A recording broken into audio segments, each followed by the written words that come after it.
La Guadeloupe est un département d'outre-mer. La France en compte 5, dont la Martinique, la Guyane, la Réunion et Mayotte. Dans l'attente de la réforme territoriale en cours d'élaboration, le territoire français se découpe en 27 régions gérées par des conseils régionaux, 101 départements gérés par des conseils généraux et plus de 36 000 communes gérées par des conseils municipaux. En tant que DROM, département-région d'outre-mer, en Guadeloupe, le conseil régional et le conseil général coexistent sur le même territoire.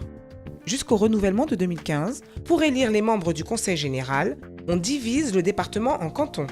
Chaque canton élit un conseiller général au suffrage universel direct pour un mandat de 6 ans. Il y a donc autant de conseillers que de cantons, soit 40. Avec un budget d'environ 746 millions d'euros, le département de la Guadeloupe assume, pour les plus de 404 000 habitants que comporte le territoire, les compétences légales communes à tous les départements. L'action sociale bénéficie d'un budget de 447 millions d'euros visant les domaines de compétences suivants: le paiement du RSA et l'accompagnement des publics en insertion, la prise en charge des personnes handicapées, les personnes âgées, l'enfance et la famille, et l'exécution du programme départemental d'insertion. En outre, le département prend aussi en charge l'éducation, les équipements ruraux, l'aide aux communes, les équipements portuaires et aéroportuaires, la sécurité dans l'accompagnement du service départemental d'incendie et de secours. Collectivité de proximité par excellence, de par ses champs de compétences, le Conseil général place l'humain au cœur des actions menées. 2 enjeux majeurs ont à ce titre été retenus par l'Assemblée départementale pour l'année 2014. La cohésion sociale tout au long de notre vie. En 2014, le département fait de cette dernière l'une de ses priorités. 9 nouveaux établissements pour personnes âgées dépendantes ouvriront leurs portes, conduisant à une offre de 463 nouvelles places, dont 52 pour l'hébergement temporaire et 62 pour l'accueil de jour. La collectivité départementale veillera à poursuivre en 2014 les principales mesures qui concernent la prévention et la protection de l'enfance et de la famille, l'aide à domicile et le placement au titre de l'aide sociale à l'enfance.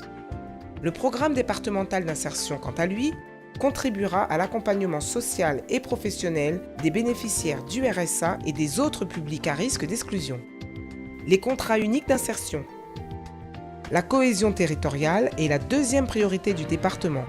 Elle se matérialisera à travers plusieurs actions phares, telles que la contribution du Conseil général au sein de l'activité économique et aux besoins du pays en termes d'aménagement et de développement durable grâce au maintien d'un programme d'investissement et de grands travaux.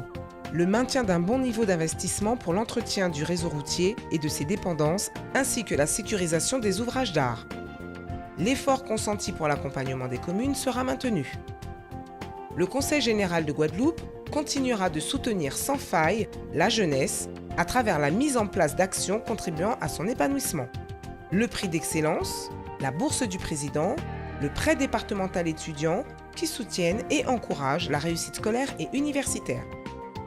Le soutien au fonctionnement de la mission locale qui accompagne les jeunes dans leur parcours d'insertion sociale et professionnelle. La reconduction en 2014 de l'opération Start la Guadeloupe a des talents qui vise à détecter et accompagner les talents dans les catégories musique, chant, théâtre, arts plastiques et audiovisuel. Le tournoi international U15 qui permet aux sélections de Guadeloupe de se confronter à des équipes européennes de prestige. Le Conseil général se veut aux côtés de tous les Guadeloupéens tout au long de leur vie.